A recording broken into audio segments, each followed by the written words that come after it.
व्यापम घोटाले में whistle blower Ashish Chaturvedi ने एनडीटीवी से खास बातचीत में अपनी जान को खतरा बताया है। उन्होंने कहा है कि उन पर पहले भी कई दफा हमले हो चुके हैं।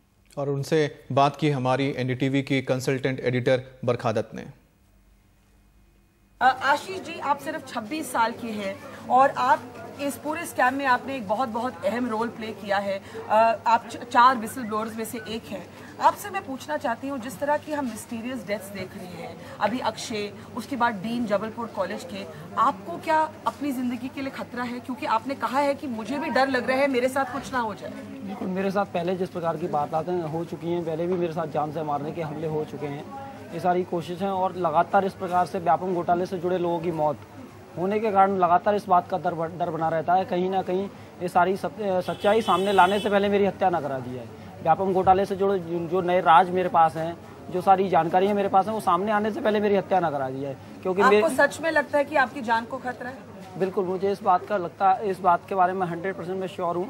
और निश्चित तौर पर सरकार में बैठे हुए लोग जो इस जांच से प्रभावित हो रहे हैं, जिन तक इन जांच की आज पहुंचने वाली है, चाहे वे मुख्यमंत्री शिवराज सिंह चौहान खुद हों, वे सारे लोग इस घोटाले से जुड़े वे सारे लोगों को जो कहीं ना कहीं इस घोटाले को उजागर करने में लगे, उनकी हत्या कराना चाहते हैं। उन्हें कहीं ऐसे आप ये कैसे कह सकते हैं कि मुख्यमंत्री या कोई और किसी की हत्या कराना चाहते हैं? हम अभी जानते नहीं है कि किस सर्कमस्टेंसेस में ये हत्या हुई है। कई लोग कहते हैं कि कुछ सुसाइड्स भी हो सकती है। तो जिस तरह से आप ये बयान देते हैं कि भाई मुख्यमंत्री खुद सच छुपाना चाहते हैं, ये आप जिम्मेदारी से कह सकते हैं? ये बात सबूत के बिना कैसे कह सकते हैं? बिल्कुल, इस बात को मैं जिम्मेदारी पूर्वक कह सकता हूं कि मुख्यमंत्री इस घोटाले में आरोपी हैं, मुख्यमंत्री इस घोटाले में शामिल हैं। और अगर इस बात की जांच होगी, कोई भी जांच एजेंसी इसकी जांच करना चाहे प्रमाणिक तौर पर, लेकिन आश्वासन के साथ कि मुख्यमंत्री के विरुद्ध हम जांच करेंगे और समय सीमा में जांच करेंगे, तो उसके प्रमाण और उसकी जानकारियां मैं उस जांच एजेंसी को। अभी तक इस तरह की कोई सबूत नहीं आई। अभी तक जो लॉ है, उन्होंने उनको एक अक्यूज नहीं बनाया। अभी आपने जैसे लॉ की बात की, तो लॉ के अकॉर्डिंग ही मैं आपको एक उनका क्राइम बता देता हूँ। जो अभी लास्ट टाइम मैं स्टेटमेंट देने गया था, तो मैंने जज डिस्ट्रिक्ट कोर्ट में जज हैं उनको भी बताया, जब मैंने स्टेटमेंट नहीं दिए, तो मैंने कहा मैं चाहता हूं कि मेरी मौत हो, पर मौत से पहले अगर मैं मर भी जाऊं तो मरने से पहले हाई प्रोफाइल लोगों के खिलाफ मेरे बयान दर्ज कर लिया। उन्होंने कहा हाई प्रोफाइल कौन? तो मैंने कहा शिवराज सिंह चौहान। वहां से टॉप टू बॉटम में शुरू करना चाह रहा था। तो बोले शिवराज सिंह चौहान का क्या अपराध है? शिवराज सिंह चौहान का, जैसे मध्य प्रदेश में व्यापम घोटाले में जो भी छात्र छात्रा आरोपी बनाए गए हैं, उनके अभिभावकों को IPC 120V के तहत आरोपी बनाया। ये तो कोर्ट तय करेगा ना कि कौन गिल्टी है, कौन मैं वही शिवराज जी के खिलाफ तो कोई केस दर्ज नहीं हुआ। मैं वही बता रहा हूँ, केस दर्ज इसलिए नहीं हुआ क्योंकि सरकार उनकी है, जो जांच करने वाले लोग उनके हैं, इसलिए कोई क्राइम। अच्छा, आप मुझे ये बताइए कि अक्षय जो जर्नलिस्ट है, पत्रकार, जो एकदम से मर गए, वो आपसे मिलने आए थे? बिल्कुल, 3 दिन मेरे साथ रहे। फिर क्या हुआ? 3 दिन मेरे साथ रहे। जब डेथ ट्रायल को इन्वेस्टिगेट कर रहे थे, उस दौरान डेथ ट्रायल को इन्वेस्टिगेट करते हुए उनका कुछ एंगल चेंज हुआ। उनको डेथ ट्रायल के साथ वो व्यापम और डीमेट को अलग एंगल से इन्वेस्टिगेट करने वाले थे। इसमें कई सारे बड़े लोगों को एक्सपोज आपको लगता है कि उनकी डेथ सस्पिशियस है? बिल्कुल, कई सारे लोगों को एक्सपोज करने वाले थे। डेथ से 2 घंटे पहले तक मेरी बात हुई है। अच्छा, मुझे एक बात बताइए, आप मेरे को अभी बता रहे थे कि यहाँ पर एक कहावत है कि जैसे आपको वो कहावत का इस्तेमाल करते हुए लोगों ने कहा कि आप भी इसमें मजे लीजिए। वो क्या बोला? डिप्टी सेक्रेटरी SS कुमरे ने स्वयं बोला, जब मैं उनको एक कंप्लेन देने गया, बोले इस पूरे कुएं में भांग घुली है, तुम भी नशा लो, तुम्हें भी मजा आएगा। इस पूरे कुएं में भांग घुली है, तुम भी नशा लो, तुम्हें भी मजा आएगा। जब मैंने कहा सर मैं ऐसा नहीं हूँ, बोले नहीं, तुम्हें अभी कुछ मिला नहीं होगा इसलिए तुम ऐसी बातें कर रहे हो। ये बात है आज से 2-3 साल पहले की, जब इस घोटाले की शुरुआत मेरे द्वारा की गई थी। उस समय उनके 2012 में ये शब्द थे मुझसे, बोले अभी कुछ मिला नहीं होगा, जब कुछ मिलने लगेगा तो तुम्हें भी मजा आने लगेगा।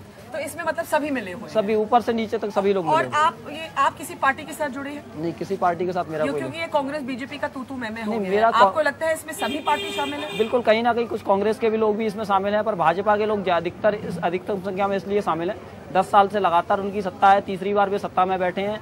सत्ता में बैठे होने के कारण उन्होंने अधिकतम तादाद में ऐसे लोगों के ऐसे फायदे लिए, अपने लोगों को ऑब्लाइज किया है, इसलिए भाजपा के लोगों की संख्या ज्यादा है। लेकिन दोनों पार्टी के लोग, आपको लगता है जब सच निकलेगा तो दोनों का ही सच? बिल्कुल, सच्चाई सामने आएगी तो दोनों पार्टियों के जुड़े हुए लोगों के नाम सामने। अच्छा, आप शहर में अपनी साइकिल पे जाते हैं, साइकिल पे जाते हैं, पीछे पीछे आपकी है PSO है वो भी साइकिल पे जाते हैं, लेकिन आप खुश नहीं हैं अपनी सिक्योरिटी के साथ, ऐसा क्यों? क्योंकि पूरा टाइम तो ये आप ब्रिजमोहन के साथ रहते हैं जी, पूरे टाइम रहते लेकिन ये कहते हैं, थोड़ा तेज बोलिए ना, आप पूरे टाइम रहते ये कहते हैं कि आप इनके साथ रहते नहीं है, साइकिल पे आगे निकल जाते हैं, आप पीछे निकल जाते हैं। अगर जाम लग जाता है तो अगर आगे निकल जाते हैं, ट्रैफिक जाम में या आप पीछे रह जाते हैं? पीछे रह जाते हैं, तो इसलिए निकले कोई गली में निकल गए तो हम रह जाते हैं, इसलिए साइकिल से कोई सुरक्षा नहीं हो पाती सही तरह। पहला तो मैं सुरक्षा खुश होने के लिए नहीं, संतुष्ट होने के लिए, सुरक्षित महसूस करने के लिए ली थी। तो मैं सुरक्षा से ना तो संतुष्ट हूँ, ना ही सुरक्षा से मुझे सुरक्षित महसूस होता है। मैं वही इनको 1 जुलाई से मेरे साथ हैं, उसमें जितने भी समय साइकिल से मेरे साथ रहे हैं, आप इनसे पूछ सकते हैं मुझे कवर किया कि नहीं किया। साइकिल कवर करते हैं जितने समय साइकिल से रहे, आप अपनी साइकिल पे पीछे जाते हैं? पीछे जाता हूँ, जितना कवर करता हूँ उतना नहीं, आपने कवर किया मुझे कि नहीं, करते हैं कि नहीं? कल जैसे मेरे साथ गए आप, मुझे लगता है 5 मिनट बाद ही आपका मेरा साथ छूट गया। टावर लोकेशन आपकी निकाली जा सकती है और मेरी ली जा सकती है, पता लग जाएगा। कहना है कि आप जान के इनके साथ नहीं रहते? नहीं, ऐसा नहीं है। नहीं, फिर आते ही क्यों? नहीं आते ही क्यों? आप लोगों को स्वयं डर लगता है? इनके दूसरे PSO हैं रामजी चौबे, आप इनसे पूछ सकते हैं। उन्होंने खुद बताया कि उनको जब पता लगा कहीं एक फंक्शन में गए थे, ऑफ ड्यूटी थे, उस समय वहां सुना होगा उन्होंने कि आशीष ने अगर गवाही दी व्यापम मामले में, दीपक यादव मामले में, तो हरीश सिंह यादव जो पूर्व DIG हैं, तो सभी फंस जाएंगे। उनसे जुड़े लोग, उनसे जुड़े लोगों ने बोला तो आशीष के टुकड़े कर देंगे। तो उस समय से वो खुद भयभीत है। उसके मेरी सुरक्षा, आपको ऐसी धमकी दी गई कि आपके टुकड़े कर देंगे? बिल्कुल, मेरे सुरक्षा गार्ड ने मुझे बताया, उन्होंने सुना। क्या आपकी सुरक्षा गार्ड ने आपको बताया कि उन्होंने सुना कि किसी सीनियर पुलिस अफसर ने बोला कि आपके टुकड़े? सीनियर पुलिस अफसर के जानने वाले लोग जिन्हें वो वाईफेस अच्छे से जानते हैं, वो उनके काफी खास हैं। उन्होंने बोला आपके टुकड़े कर? हाँ, अगर व्यापम मामले में दीपक यादव जो senior police officer Harish Singh Yadav के दामाद हैं। फिर भी आपको डर नहीं लगता? नहीं, बिल्कुल मुझे इस बात में डर इसलिए नहीं लगता, अगर मेरे मरने से भी न्याय होता तो व्यापम में न्याय होना चाहिए। और आप कह रहे हैं ये आपके साथ रहते नहीं है? बिल्कुल, मेरे साथ ये नहीं, इनके बैठे हुए हैं, तब से मैं देख रही हूँ। बैठे हुए हैं साइकिल से। जब मैं चलता हूँ तो आप देख सकते हैं साइकिल से क्यों जाते हैं हर जगह? मेरे पास साइकिल है तो साइकिल से ही जाऊंगा। इसमें सच निकलेगा? बिल्कुल, इसमें सच नहीं। व्यापम में मुझे लगता है जिस प्रकार से मीडिया के लोग मेहनत कर रहे हैं, मीडिया के लोगों ने भी कुर्बानी दी है, अक्षय सिंह जी की भी कुर्बानी इसमें हुई है, मुझे लगता है सच्चाई सामने आएगी।